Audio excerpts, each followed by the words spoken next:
Yeah, okay. 1 more hour. Alexandrian Codex. Welcome back. Stardew Valley. 1 more hour. It'll be about 11:30. Yeah, that's a good compromise. 1 more hour. 1 more hour. You got it.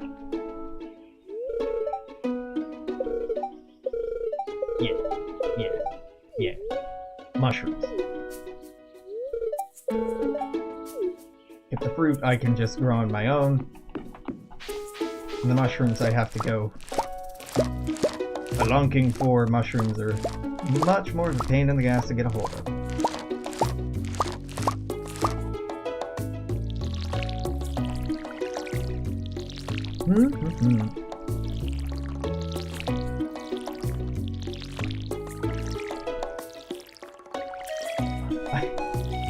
We recently did a promotion at our escape room for a movie that just came out. I'm not going to say what movie because I'm about to say something bad about it, and I don't want the professional association between the business and me to reflect poorly on the professional relationship between the business and the film. We had a bunch of, I want to say paraphernalia, stuff from the movie. T-shirts, posters, pencils, free movie passes, tote bags, you know, the usual swag. And what we were doing was just giving it out as a promotional thing to teams on a certain day, asking them like, oh hey, this new movie's coming out, you can go to a premiere screening like a few days before it comes out, you should really check it out, yada yada yada, we're really excited about it, blah blah blah blah. But there was about zero training or briefing given to us about what the movie was about, why people should see it, why we had partnered with this movie, how it was associated or affiliated or made any sense to be associated with our escape room in any way. And it was a children's movie, or at least a movie targeted towards children, and we have a 18+ policy at our escape room. You can have children so long as you privately book the room, but for the most part, the vast majority of our player base are adults, and not like young adults either, but, well, some young adults, but it was just a horrible match. And so we had so many child-sized t-shirts that I was just desperately trying to give away for, God, it was a long day, like 6 or 7 hours. It was horrible. Just horrible.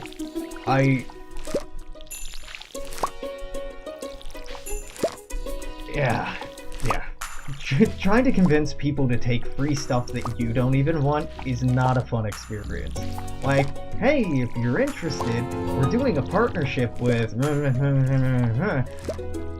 And because of that, we have some premiere movie tickets that I can just give you. No, not interested in that. Okay, well, we also have tote bags and posters and t-shirts, and you can just see people mentally clocking out. It's just like, please God, take this stuff from me. I don't want it either. I didn't sign up for this. Like, I'm not the one who... I know you're bored, but I can't help you with this. I've learned that I do not like doing promotional work for content that I'm not excited about, which is the exact reason I don't stream games I don't like. I don't play games on Twitch or record for YouTube if I don't like a game. I might do it for an hour at the most while I'm first checking out a game, but I never go in with the intention of like, oh yeah, I'm just gonna make fun of this. Nah, I can't do it. I can't do it. What's worse is the movie. The studio was supposed to send someone to our office to talk to us about how things should be distributed and to take some photos of our players with like shirts or swag or whatever else. And the person just never showed. So not only were our players. Completely unenthusiastic about this partnership. I don't really want to call it a full partnership, a partnership that we were undertaking, but neither were they, and neither were we. It just felt like the entire thing was in bad faith and half-assed, and just like, oh, you don't want to be here? You don't want to be doing this? And we don't want to be doing this? And just like, alright. Just, oh boy.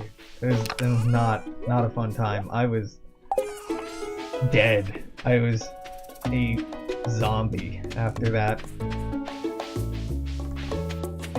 This week has actually been not so bad. And quiet. But it's starting to rain again has just been nice. Like, it's very calming going outside to meet a team and lead them into the building. And just being able to smell rain and hear rain, it's just very soothing, like breath in, breath out kind of feeling. The movie title. Oh yeah, Geodes, you're right. I am feeling lucky today. Excellent call. It's you know, I'll give you some hints. It came out in the last couple of weeks. Magic is a central theme of the movie, based off of a book series that I've never read and that most people seem to have not read. One of its main draws is someone who starred in School of Rock.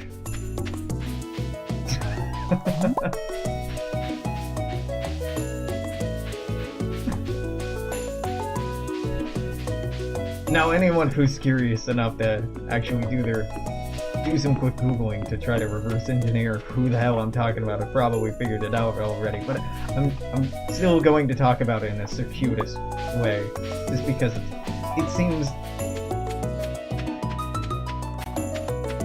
I was going to say it seems more polite to do it this way. The polite thing would be not bring it up at all. But God, it really sucks working a job where I can't. When I'm streaming or talking with friends or whatever else, my partner even, I'm professionally obligated at times to not talk about things, partnerships the business might have, or specific going-ons at work, and I want to tell the silly, embarrassing, awkward, angry stories that I run into. Sometimes. Ice Dragon? Is that a thing? No, I wasn't even aware Ice Dragon was a thing. It's got the word clock in its title.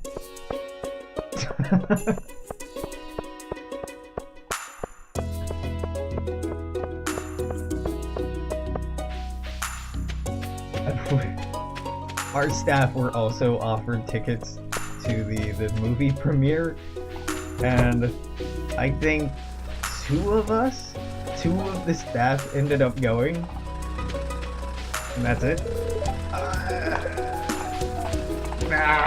It closed at 4. Only 2 of us ended up going. It was free, but still didn't go, and that does not bode well for the film. Yeah, it does not bode well for it if you're giving it away for free and people still don't want to go.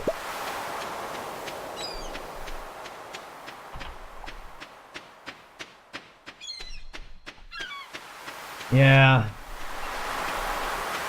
I mean, we're a Seattle escaper, right? We're not the biggest partner that you could make for promoting your movie, but it felt like a really half-hearted effort on their part. The movie was trash, I'm not surprised. Kinda sounded like it. It looked cute, fun, but not really creative or substantial or moving for me personally. Hi, Penny. Hi. Did you want something? No, not really. Just to slowly build up our hearts by talking with people. Bum, ba-dum, bum, ba-da-da-da.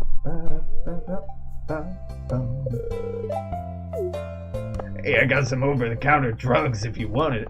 No, don't overwork yourself, but I got some stuff if you want it. Alright, alright.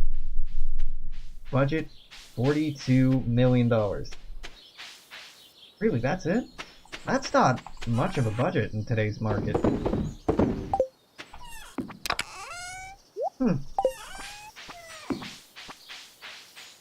Wonder how much of that budget they wasted on stupid promo crap. His review was a 5. This is cathartic hearing, to be honest. Yeah. Yeah. Yep. So, for a weekend, I had to fake enthusiasm about our partnership with that film, and how excited we were to be doing a promotion, and that you should definitely go check it out. Not a good time. It's not a fun time. I don't like lying to people. I don't like lying to people, and I don't like telling people things that I don't believe in. Like, oh hey, we're doing a promotion with this movie that I don't think is going to be very good, and I'm not interested in, but I'm supposed to try to convince you to go, even though I don't really have any stake in this. Yeah. Ah, well, c'est la vie.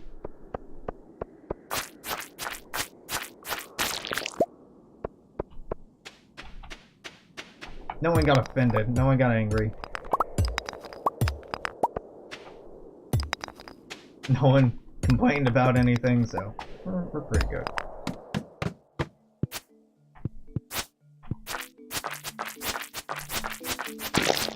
I worked at a hostel for a significant period of time after moving to Seattle. It was actually the means by which I moved to Seattle. It was a work trade program at a local hostel. 10 out of 10 would seriously recommend that as a style of moving to a new area. If anyone's curious about, like, maybe I'll like this city, but I don't know, go work at a hostel in the city. You get to know the city, you get to know stuff to do, and you can get a very good feeling for if you want to be there or not, and you don't have to pay rent. And in an expensive city like Seattle, very worthwhile. But I spent a lot of time recommending people do stuff that I wasn't totally enthusiastic about, or, wouldn't be my first pick. But I could say that to people. I'm like, oh, well, this is popular. I don't really get it, but it's popular, so you might want to check that out. Or, some people were very excited about this, and yada yada yada. It felt nice to be able to share information without having another motivation in mind, i.e. financial benefit or obligation to sell something. I'm not a good salesperson. If I care about the product, I'm a great salesperson. If I don't give a shit about the product, I will not act like I do. I'm capable of it. I'm capable of lying to people and being misleading and being manipulative. I don't want to be. And, it would take a fairly substantial amount of money to make me do that. To promote things I don't actually care for.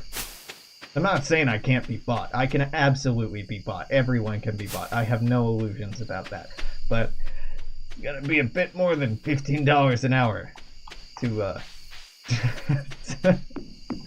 get me to be enthusiastic about things that I'm not. I know that's that might cast me in a bad light as being a... If someone were considering employing me and they hear, like, nah, I'm not gonna lie to people, or no, I'm not interested in being in false enthusiasm. Because, those are marketable qualities, and marketable qualities very often taken for granted.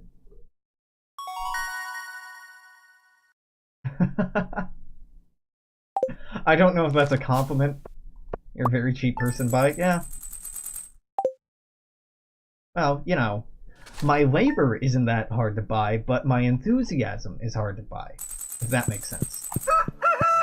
I will work for a reasonable amount, but I won't lie for a reasonable amount. You need to pay me a pretty substantial sum to make me lie for you.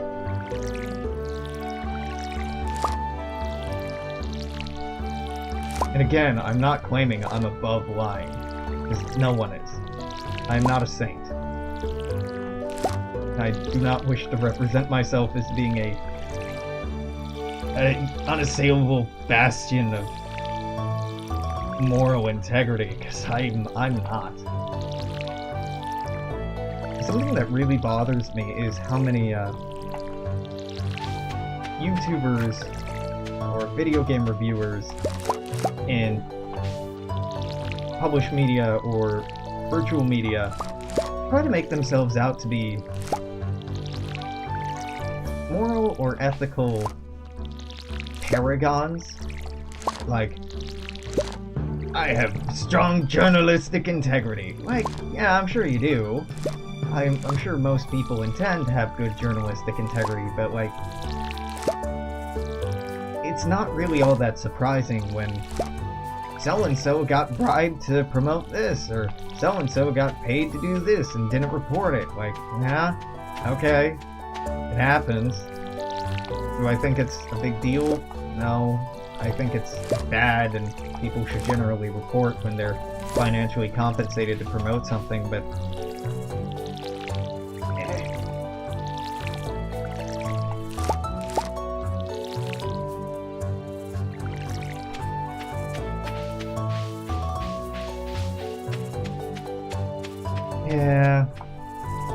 yeah.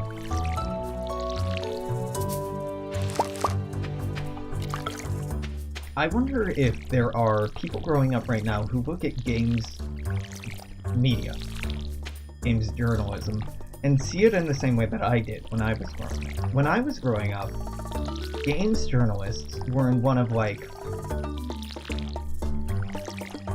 half a dozen major published magazines. That was it. They had websites, but fucking nobody used websites yet. And it had a sense of real journalistic integrity. It was a boys' club. It was gatekeepery as fuck. But it had this idea that there was integrity to it. And I wonder if that's still a prevailing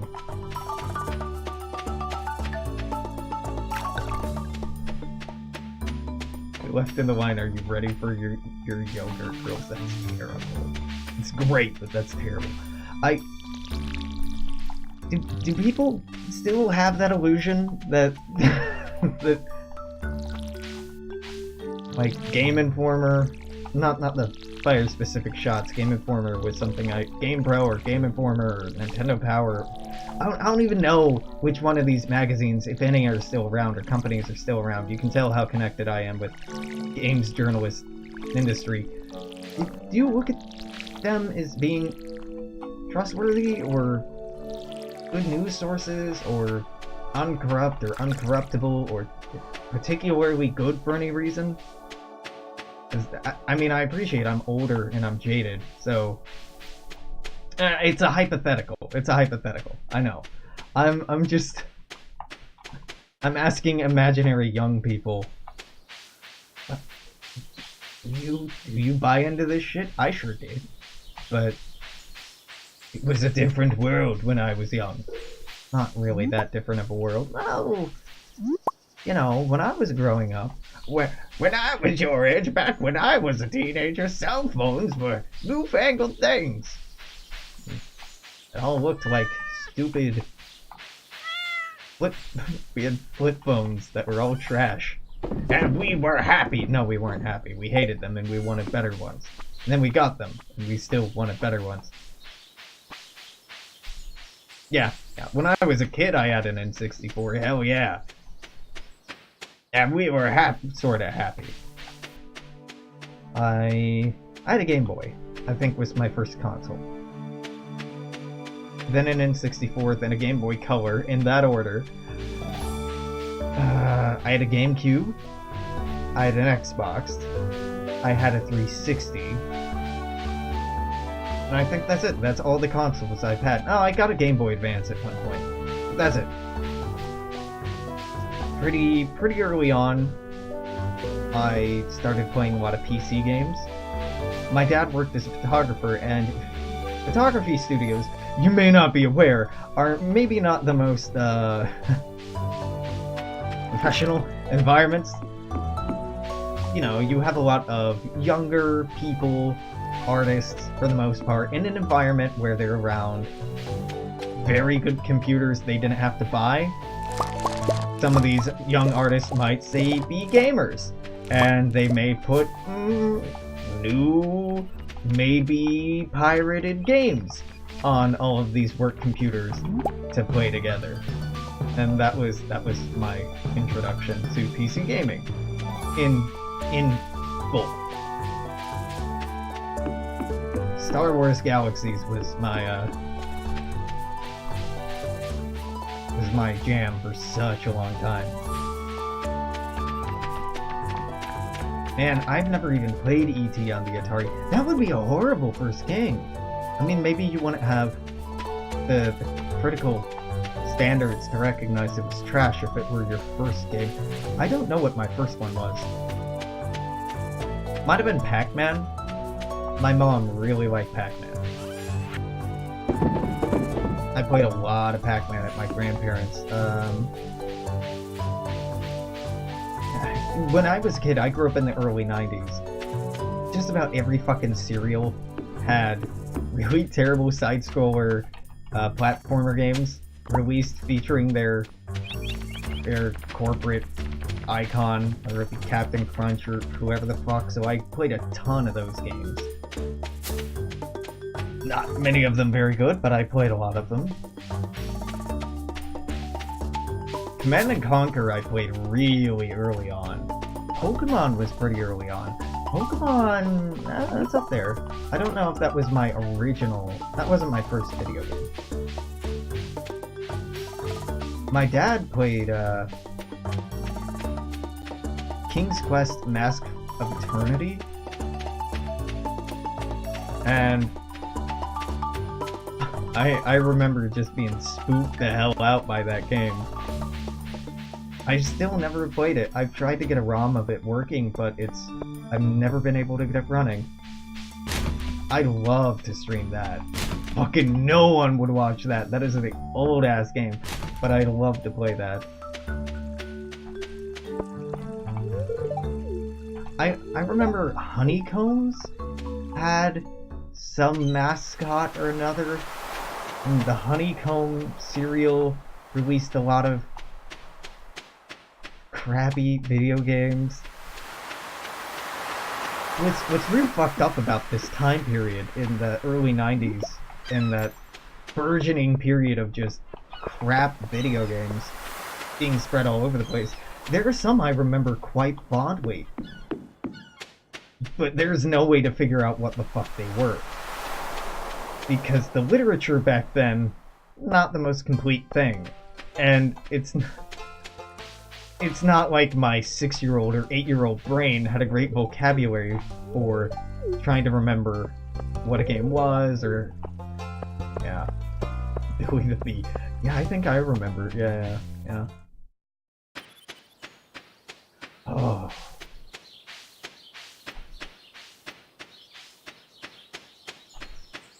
Shit. If Fortnite had been a thing when I was a kid, and had been free, bet your ass I would have been on that. I played the hell out of Halo and Halo 2 and Halo 3 when they came out, and I was a teenager for most of those. I went to LAN parties for Halo 2 all the time. I don't really get a lot of folks my age, slightly older, who get kind of holier than thou when talking about kids playing Fortnite.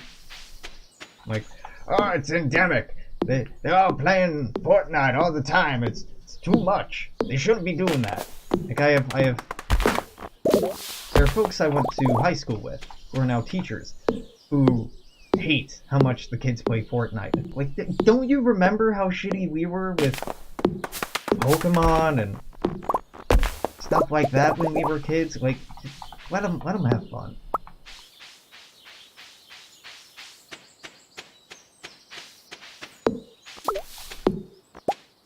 Not doing anyone any harm. Well, might be doing some emotional harm to streamers or would-be professionals, but that's fine. That's fine. It's a video game. Par for the course. I've seen a lot of popular news articles, somewhat about Fortnite being the leading cause of divorce, or it's stuff like that. I'm like, I don't think so. I mean, it probably wouldn't be good to egg someone's house as an adult. You can be tried for criminal offenses doing it as an adult. Did I do it as a kid? Maybe. Maybe. I had it done to me as a kid. And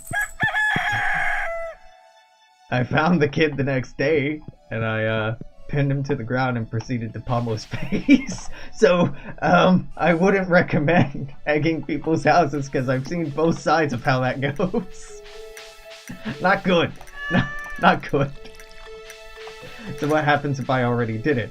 Hypothetically, nothing. We just if you're asked if you did it, you just say that you knew nothing about it and move on.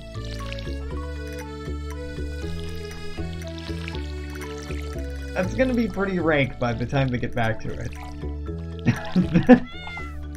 If you're feeling apologetic about it, if you're feeling bad about it, you could like go hose down their house or something, try to fix the problem. But the thing about egging people's houses, and this is why it's a really shitty prank, is if left up there, it'll eat away at the paint, and it'll cost a lot to repair. Absolutely not. Yeah. Ah. Well, understandable.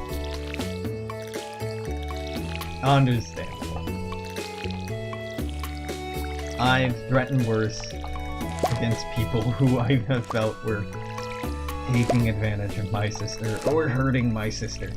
I haven't done it in a long time because she's gotten a lot pickier about who she spends her time with. She's currently married to one of my best friends in my teenage years, so don't have to worry about threatening people she dates anymore. I can't beat him up, I'm too old. That's very reasonable. Yeah. I mean, that's a frustrating situation, because justice is it's a bitch. It's such a fleeting and ephemeral quality, right? We can do things that we feel are just. We're exacting justice, but even after we do them, it doesn't always feel the most satisfying, and it can be very hard to find a course of action that we feel is sufficiently punishing or impactful on somebody who has wronged us or wronged somebody we cared about, but also affects change in a way that prevents it from happening again, and isn't just cathartic.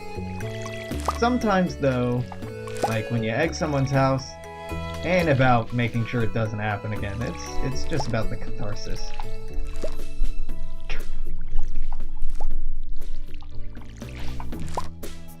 It's an option. Not a good option, but an option. I know the feeling. Stops it from happening again? I mean, it might not, though.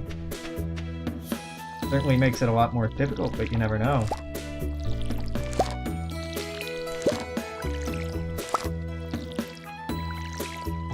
Yeah. I can't be too judgmental when it comes to cheating. Cheating in a relationship. I don't like to do it.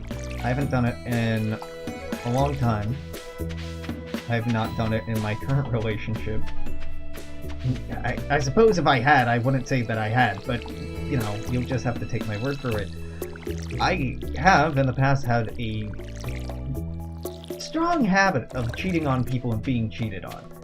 So I can't act holier than thou when it comes to people cheating on each other. I can just say I get it, and it's shitty. People should just communicate with each other and be honest with each other about what they're feeling, what they're needing, and what they're wanting. And not lie to each other, not mislead each other, and not hide things from each other.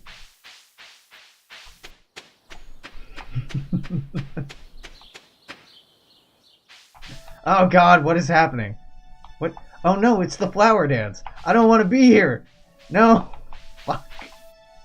I wanted to forage. Now we're going to the most romantic time of the year. The most romantic season. All alone. What you got for me, Pierre? Got something to make me feel better about being alone? No. Tried the red jelly yet? I would like to. And then don't dance in front of everyone. Mom makes me do it. No, I'm not asking her to be our dance partner. No one's gonna dance with us. Gotta be alone forever.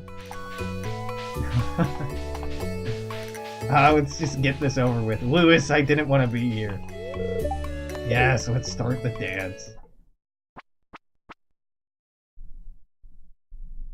That's crazy. What am I? Am I in this dance? Am I watching? I'm watching.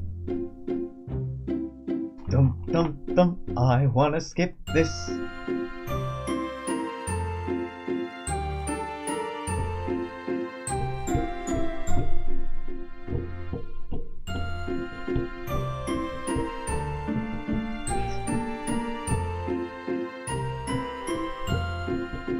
Is this Norwegian wood? Da da da da da da da da da da da da. Yeah, I mean, I don't know if I would expect or even want any of my exes to be cool with it. A lot of them understand, or at least they're over it. Holding on to it for 10 years? Given that it happened with with her sister, it can make sense that someone would hold a grudge for that long, yeah. It definitely makes sense. Different people hold grudges for different periods of time. Yeah. I was a drunk, stupid teen who may not have had sexual relations with your identical twin sister.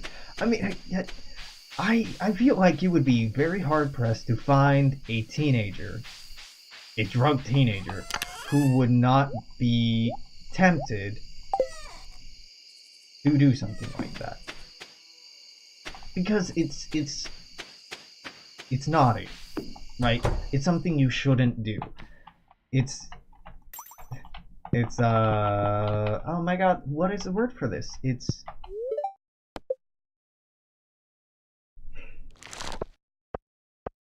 There's a perfect word for something being hot because you're not supposed to do it. Oh my god, it's not even a hard word. My brain's just turning to mush. But yeah, that's a very common thing to do, is it? Scandalous. Scandalous is close, but not exactly. Taboo. Taboo is exactly the right word. Yeah.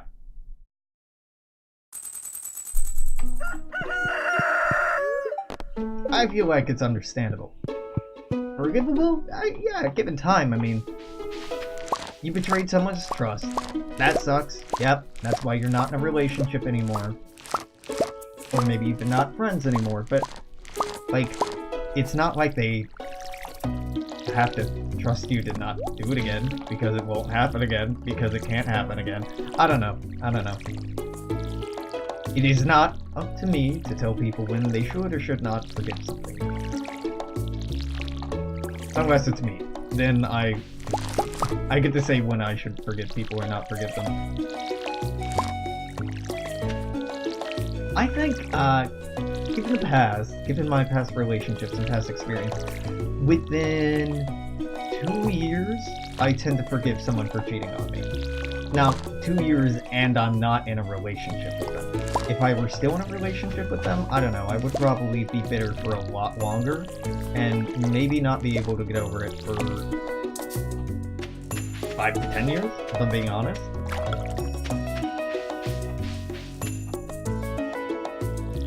But past experience, I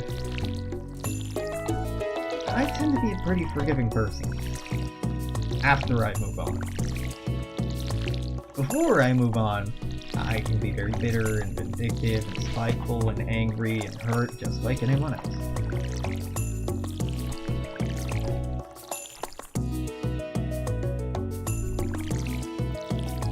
That's crazy.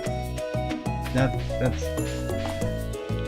I was born in a small town, and for a while lived in a small town, but I would never move back to one for a prolonged period of time just because of what you're talking about, like how easy it is to become related to people that you may or may not have had sex with in the past.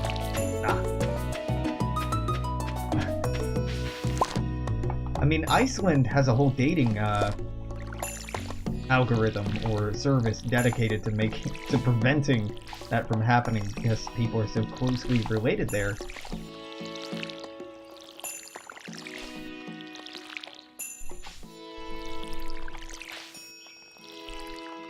I've never understood the attraction to the idea of Eskimo brothers or Eskimo sisters, I suppose.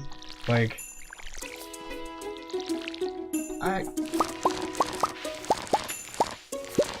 it's not something I have found exciting or interesting. A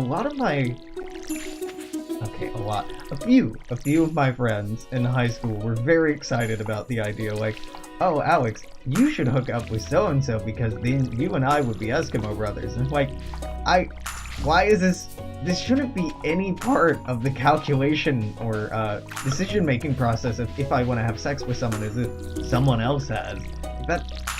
It seems odd to me, but it's not an uncommon thing. It's just very alien to me.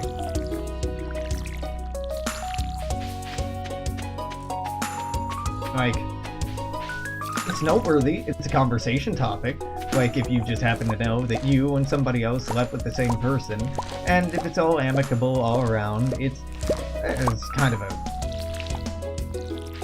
not so polite topic of conversation, but depending on the circumstances, it might be okay. But then going like, I don't know, it meaning anything, nah.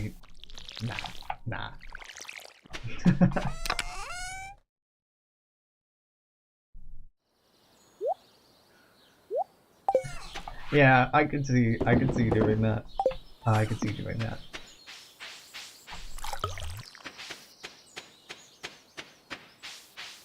I had a friend of mine who referred to me as Casanova when I was a teenager. I did not get around that much. I mean, I guess I did, but I wasn't playing people, I wasn't trying to manipulate people into having sex with me, I just got to know cool people, had intimate relationships with them. I'm not a person who likes kissing and telling, I've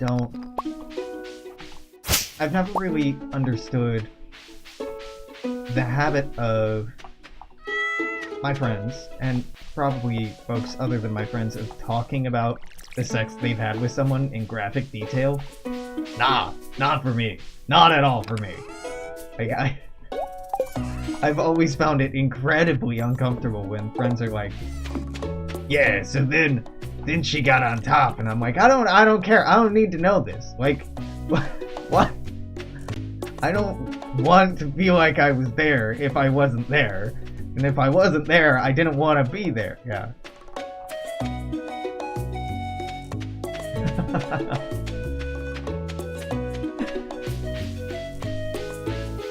Yeah, those are not terrible names. Casanova I didn't mind very much, but my friend said it with a lot of seemingly veiled jealousy, because he was still the sort of young man who found a lot of validation and self-worth in the number of people and the type of people who he had sex with and had relationships with. And I guess in certain ways I made him feel inadequate or emasculated, but just by me having more experience. I don't know, I don't really understand it, but I would understand it if I were the sort of heavily macho person who would shove it in your face or talk about things in excruciating detail, but I actually tried to keep things as quiet as possible for the most part. Plowhand's a good name, yeah. Plowing is a euphemism for sex is something I've heard, but the Witcher series fucking dialed that up. Witcher 2 in particular. Witcher 2 and 3 dialed that up to an 11. Maybe really like it as a term. Yeah, that always bewildered me. Like, someone being mad at me because I was trying to be modest and not showy about the relationships I was in or had, and being interpreted as showing off. Oh no. Oh no. It is weird how stupid and animalistic we can be sometimes. Like, somebody's positioning in a social hierarchy should have probably nothing to do with how sexually active or sexually attractive or sexually whatever they are, unless that social hierarchy happens to be directly related to sex. Doesn't really seem like it has a place, and yet, it seems to.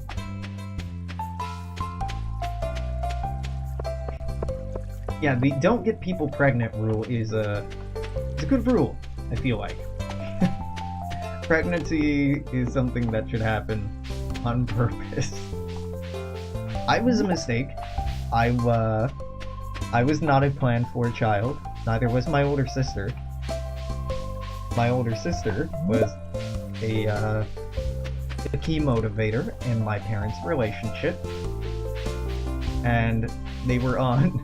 My mother was on birth control when I was conceived, so I shouldn't have been very possible, yet here I am. So I was incredibly paranoid about accidentally knocking someone up when I was younger, because I knew I beat the odds, and even though I'm a statistical anomaly, it can happen again. And I'm living proof of that. So I was always incredibly paranoid. I still am.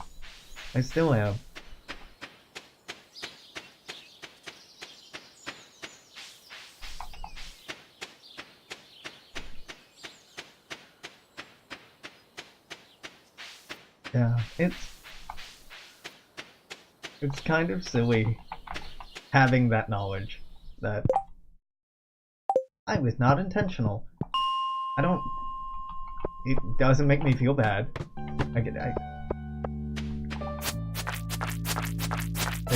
It's actually a weird ego boost, like, ha! I have persistent genetics. But I don't know. I would still like to have children I intended to have. Just because financially, I know my sister and I were... My parents were very young, 20s, when they had my sister and I. My father dropped out of college, my mom stayed in school. despite having both of us. It's crazy. I don't know. If I have kids, I want to be able to bring them up in a financially supportive environment, secure environment, at least. I mean, fuck, the world's already severely overpopulated. If I don't reproduce, it's not a big deal. I can just adopt or, you know, subsidize some kid living in a less fortunate country with food money and book money and clothing money. Just parent by proxy. That's not really parenting though, sponsored by proxy I suppose.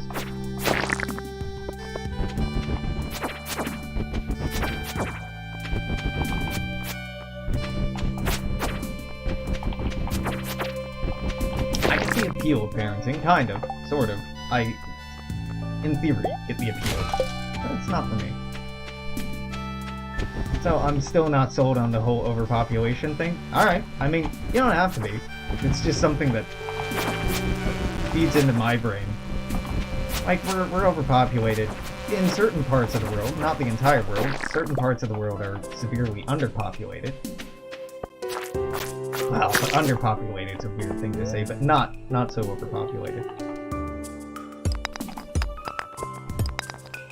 We do have increasing technological ability to feed people, house people, clothe people, employ people. Now, China and India are at least aware of their situation. In the next 20 to 30 years, the majority of new population growth, if I'm remembering this right, and I'm basing this off of several census data, UN census data that's out of date by a couple years. Africa, for the most part, as well as Indonesia, are major growth sites that are not being checked right now.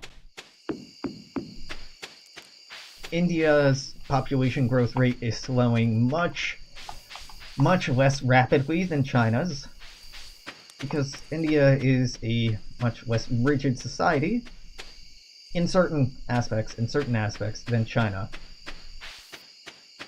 And in Africa it can be hard enough to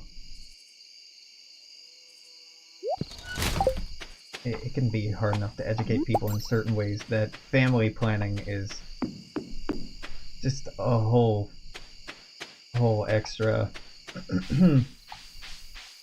whole extra bit of work.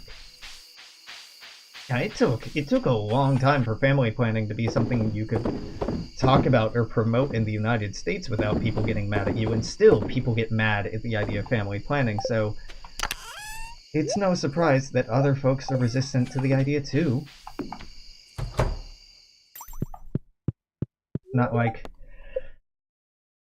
oh, there are people in this country who don't hate the idea.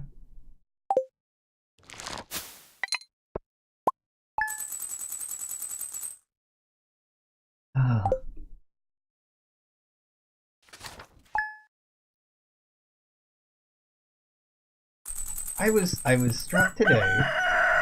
This is gonna be our last day for today, I think. I was struck today by how kind South Korean tourists tend to be.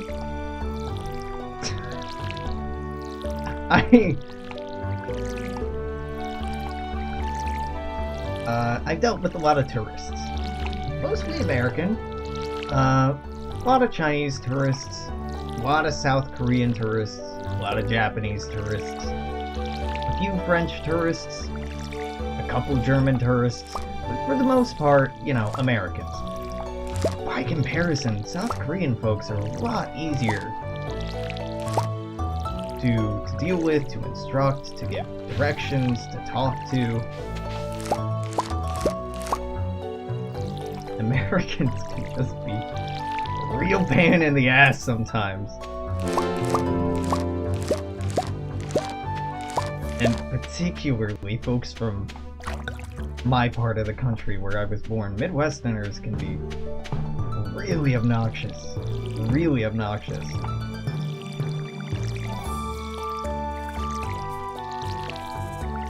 I had this one guy from Chicago who was just really judgmental. It was an older dude, older white dude from Chicago, who was just really judgmental about people's worth ethic or the way they presented themselves.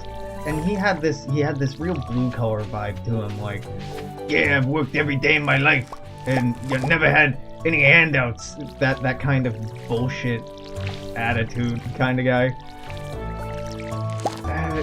It was incredibly unpleasant to be around. Then in other groups, I've had South Korean folks who are like really talkative about where they visited, where they are visiting, what they're excited about, and like just enthusiastic and positive. I don't know. People from the Midwest, when they travel, often can be very negative about the ways that people are different, rather than positive about the ways that people are different. And I've noticed that, at least in recent memory, the South Koreans I've dealt with have been very fine and polite about it. Maybe regarding difference is novel, but still not being dicks about it. At least everyone doesn't say sorry every 5 seconds. That's true. That's true.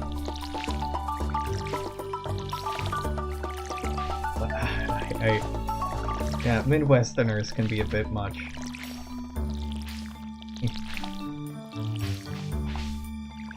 It's like, oh, did you hear that? Or, this person was so rude, they didn't go way out of their way to be over-the-top polite to me. You know, that's not really rude, that's just like normal behavior. No, rude. Okay, lady. My least favorite customer interaction ever at the escape room that I worked at was a family playing around the holidays, which are always the worst. And there was a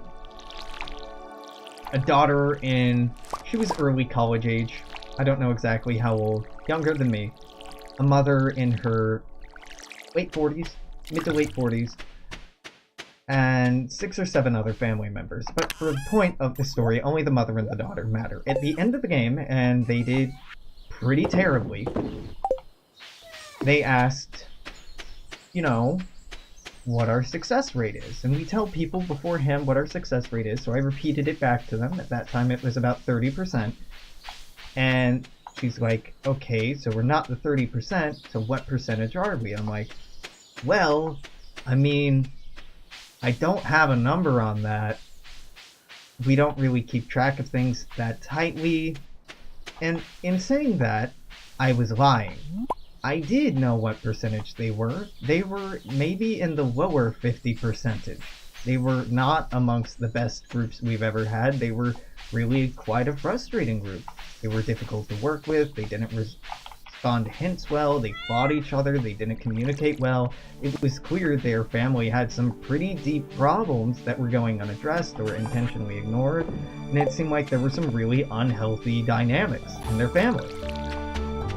So, I mean, I could have truthfully said, not very good, but I was trying very hard not to say that. But the daughter kept pushing and rephrasing the question different ways, even though I was politely backpedaling.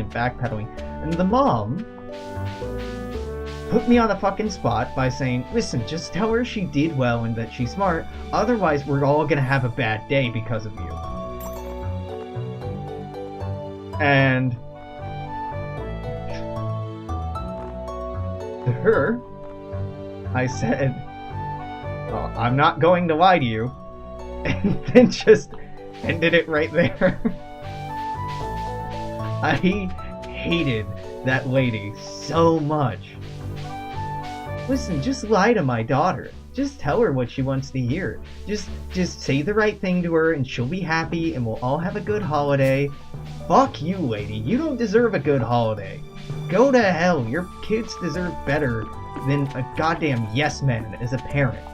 They deserve someone who can tell them the truth, tell them when they're being bad, and show them how to improve, rather than just being told that they're smart all the time, because your daughter is not smart. Your daughter is average or below average in critical puzzle-solving skills. That's not bad. It doesn't mean she's a stupid person or a bad person or that she's less of a person, but that's something she needs to come to terms with. And actively lying to your kids about shit that they're bad about and encouraging random strangers to do the same thing. Oh, no me gusta. No me gusta. Do not like. Oh. I've had a few interactions that have come close to that, but nothing quite that bad. It really is.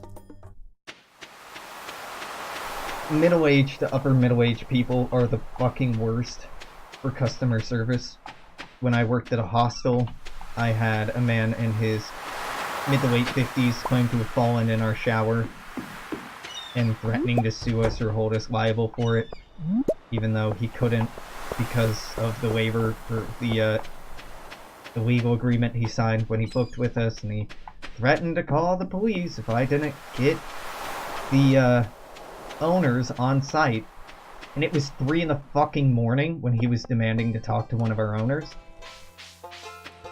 Asshole. So I got one of the managers who lived on site to come in, and he told him exactly what I was telling the old guy. Like, nope, we can't refund you. You can talk to somebody in the morning, but they probably can't refund you. I'm sorry you've had an uncomfortable time. Like, you've been here more than half of the night, and I don't see an injury on you, and the bathrooms are equipped with non-slip pads all over the place, so you couldn't have fallen, so you are lying to us.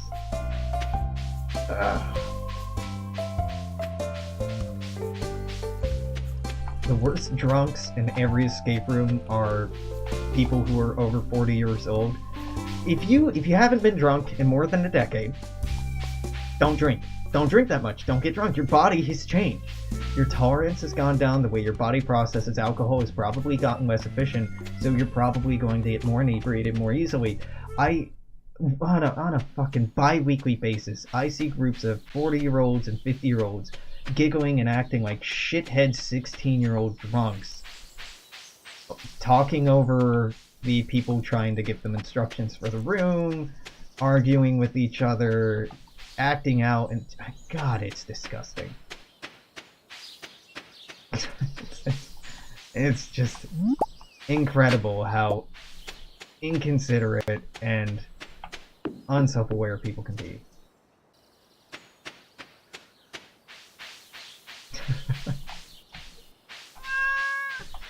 It sounds like, sounds pretty clear that the kid should have failed that course.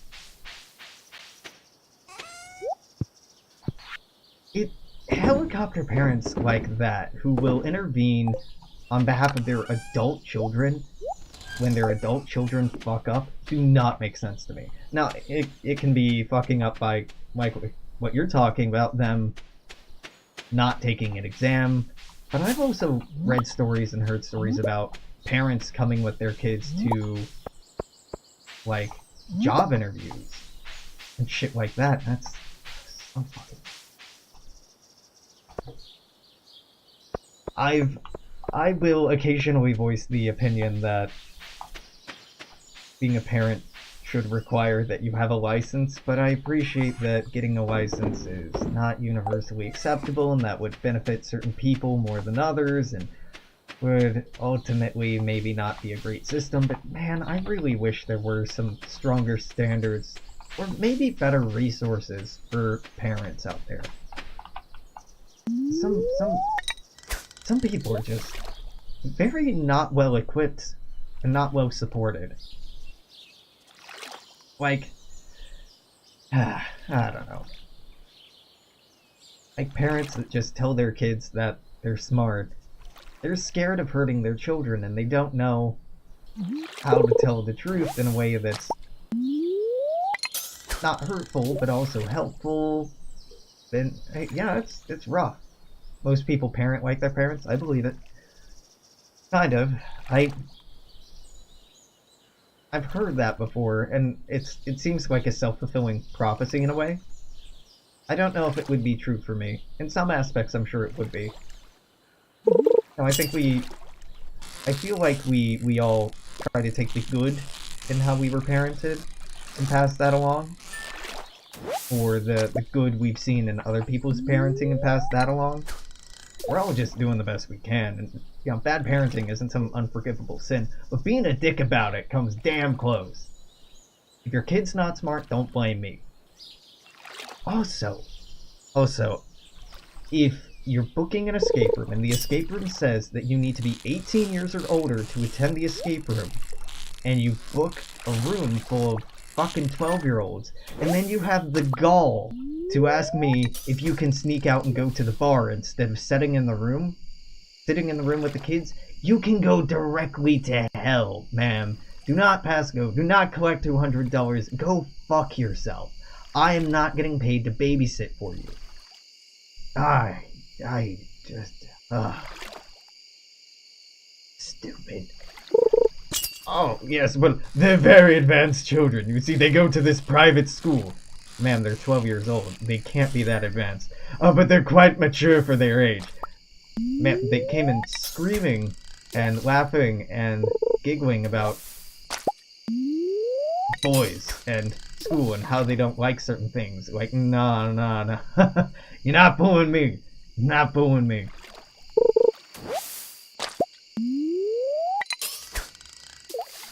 So speaking of bribes, go on.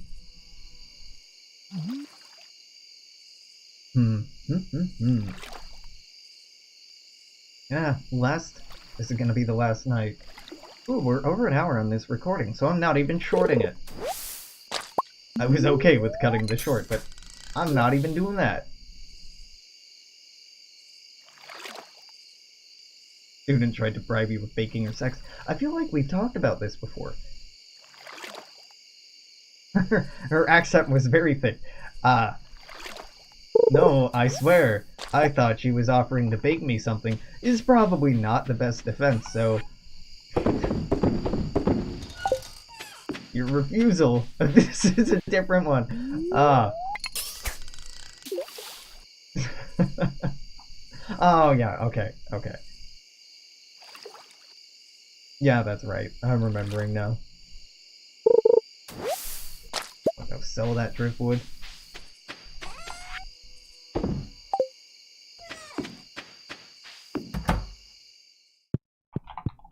Yeah, I'm still not very good at responding to people when they hit on me when I'm supposed to be in a professional environment. It happens once a month, maybe, at the escape room that I operate. Just like, nobody's being too forward or too rude. At least I'm not one of the women who work at our company that get the attentions of gross old men and stupid, inconsiderate young men.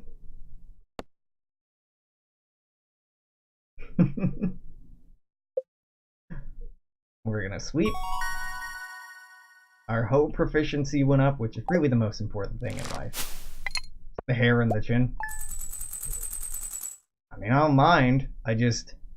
Even if I were interested in someone, this is the damn thing. Even if I am potentially interested in you, if I'm working or you're working, it feels like the professional thing to do to not be interested. So even if I would like to go out to get a drink with you, I'm going to feel obligated to say no or turn it into a joke. I will never hit on you if you're working, and even though I find it flattering when you hit on me, I feel obligated to turn it down because otherwise it feels like it creates an unprofessional work environment and it impacts the perception of the business.